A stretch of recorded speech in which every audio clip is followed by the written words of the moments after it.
একটা বিপিএস আপনি $3 থেকে $10 মধ্যে পেয়ে যাচ্ছেন। আবার একটা বিপিএস আপনার $40, $50 কিংবা $100 কেনা লাগে। কোনোটায় দেখা যাচ্ছে যে ল্যাগ করে বেশি, কোনোটা আবার একদমই মাউস নড়েই না, আইপি একদম ইউজ, ফরওয়ার্ড স্কোর খুব হাই, কাজ করতে গেলে বিভিন্ন প্রবলেম ফেস করতে হয়। তো এই ভিপিএস কেনার সময় আমরা কোন জিনিসটা লক্ষ্য করব? সো অবশ্যই ভিডিওটি শেষ পর্যন্ত দেখবেন। ভিডিও শেষে আমি কিছু প্ল্যাটফর্ম আপনাদের শেয়ার করব, যেখানে আপনারা চাইলে নিজে থেকে গিয়ে ভিপিএস কিনতে পারবেন। যদি সম্পূর্ণ ভিডিও দেখার পরে ভালো লাগে অবশ্যই লাইক করে দিবেন, আর এই ধরনের ভিডিও রেগুলার পেতে আমার চ্যানেলটি সাবস্ক্রাইব করে দিবেন।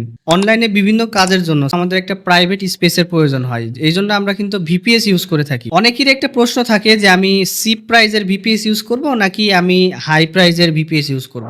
দেখেন, আমরা ওয়েবসাইটে গেলে বিভিন্ন ধরনের ভিপিএস পাই, কম দামি বেশি দামি। যেমন এখানে দেখতে পাচ্ছেন একটা ভিপিএস $10 প্রাইস, এবং কিছু কিছু ভিপিএস থাকে $3, $5। আপনি যদি ডাটা সেন্টার ভিপিএস এর মধ্যে যান, আপনি $3 কিন্তু একটা ভিপিএস পেয়ে যাবেন। এটার উপর কিন্তু আমি অলরেডি একটা ভিডিও দিয়েছি। যেমন এই ভিডিওতে আমি দেখিয়েছি যে কিভাবে আপনি $3, $5 একটা ভিপিএস পেতে পারেন। তো আজকের এই ভিডিওতে আমরা রেসিডেন্সিয়াল ভিপিএস নিয়ে আলোচনা করব, এবং কিভাবে আপনারা পাবেন, কোন সাইট থেকে নেবেন, এ টু জেড আমরা এক্সপ্লেন করব। তো দেখেন, আমরা একটা সাইটে আছি, সাইটে দেখতে পাচ্ছেন 2 স্লাইস ভিপিএস এর মূল্য হচ্ছে $10 পার মান্থ। এগুলো হচ্ছে ডাটা সেন্টার ভিপিএস বা আইপি সেট আপ করা ভিপিএস। এখন আমরা যাব রেসিডেন্সিয়াল এর মধ্যে। রেসিডেন্সিয়াল ভিপিএস এর মধ্যেও কিন্তু আপনি কম প্রাইসে ভিপিএস পাবেন, কিন্তু আপনাকে যে হ্যাসেলগুলা ফেস করতে হবে সেগুলো আমি পার্ট টু পার্ট এক্সপ্লেন করব। প্রথমে আমি প্রাইজেস গুলো দেখাই। যেমন আমি একটা সাইটে আসি, দেখতে পাচ্ছেন এখানে দেখেন $4, $10, $8, $19 ভিপিএস পাচ্ছেন। এরপর এখানে দেখতে পাচ্ছেন এই সাইটে আপনারা ভিপিএস আসলে পাবেন $40, $50 বা $60 মধ্যে কিন্তু বিভিন্ন ধরনের আপনারা ভিপিএস এখান থেকে পাবেন। যেমন এই যে দেখেন এখানে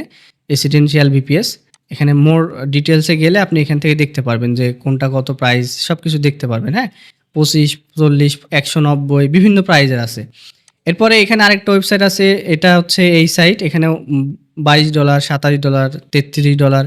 তো এই ভিপিএস গুলো একটা 4,000, 5,000, 7,000, 10,000 টাকা পর্যন্ত পড়ে যায়। আপনি যদি বেস্ট একটা ভিপিএস পেতে চান, আপনাকে অবশ্যই প্রথমে একটা জিনিস খেয়াল করতে হবে, সেটা হচ্ছে র্যাম, দ্বিতীয়ত হচ্ছে স্টোরেজ, তৃতীয়ত হচ্ছে কতটুকু স্মুথলি কাজ করা যাচ্ছে।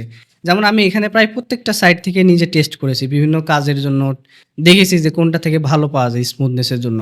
যেমন কোনোটায় দেখা যাচ্ছে ল্যাগ করে বেশি, কোনোটায় দেখা যাচ্ছে যে হ্যাং মারে, কোনোটা আবার একদমই মাউস নড়েই না, এরকম কাজই করে না, এরকম অবস্থা।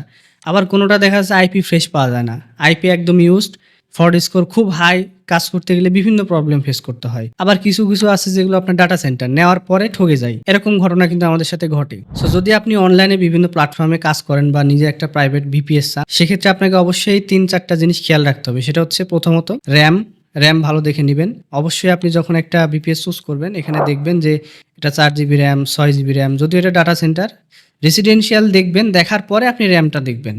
তারপরে দেখবেন সিপিইউ কত, যেমন 3-4, মিনিমাম যদি 4 সিপিইউ থাকে সেক্ষেত্রে সেই ভিপিএসে ভালো কাজ করা যায়, এবং র্যাম যদি মিনিমাম 4 থাকে, এবং স্টোরেজ 40, 50, 60 এরকম হলেই ইউজ করা যায়। স্টোরেজ হচ্ছে আপনার কতটুকু আপনি ডাউনলোড করবেন, ইউজ করবেন, এটার উপর ডিপেন্ড করে। সো এটা খুব একটা ম্যাটার করে না। এবং এখানে দেখতে পাচ্ছেন এখানে রেসিডেন্সিয়াল আইপি সেটআপ ভিপিএস বিভিন্ন জায়গায় কিন্তু বিভিন্ন প্ল্যাটফর্মে বিভিন্নভাবে লিখে কিন্তু এরা সেল করে, কিন্তু আসলে কিন্তু ওই একই রিয়েল রেসিডেন্সিয়াল ভিপিএস কিন্তু এখন মার্কেটে খুব একটা নাই বা পাবেন না ভেন্ডর ছাড়া। আপনি দেখতে পাচ্ছেন এখানে 2টা আইপি দিবে এবং এরকম ভাবে দিবে।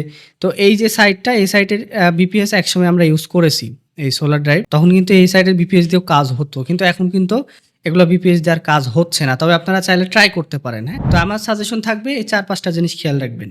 একটা হচ্ছে রেসিডেন্সিয়াল কিনা, দ্বিতীয় হচ্ছে র্যাম, তৃতীয় সিপিইউ, আর 4 নম্বর হচ্ছে স্টোরেজ।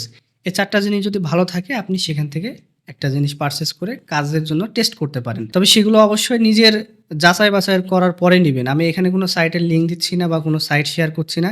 আপনাদের জাস্ট কয়েকটা জিনিস বললাম যে এই জিনিসগুলো খেয়াল রেখে আপনারা কোনো একটা জিনিস পারচেস করবেন, সেটা যেখান থেকে করেন, যে প্ল্যাটফর্ম থেকে করেন। সো আশা করি বুঝাইতে পেরেছি যে কোন ভিপিএসটা আপনার জন্য নেওয়া বেস্ট হবে, এবং ভিপিএস এর মধ্যে কোন কোন জিনিস আপনাকে দেখতে হবে, এবং সেটাতে কাজ হবে কিনা এটা বোঝার জন্য এই যে 4টা জিনিস বললাম, এটা দেখে তারপরে নেবেন অবশ্যই। সো আশা করি ভিডিওটি ভালো লাগছে। যদি উপকারে আসে তাহলে অবশ্যই লাইক করবেন আর কমেন্ট করবেন, আর চ্যানেলে নতুন আসলে অবশ্যই সাবস্ক্রাইব করবেন। সবাই ভালো থাকবেন, সুস্থ থাকবেন।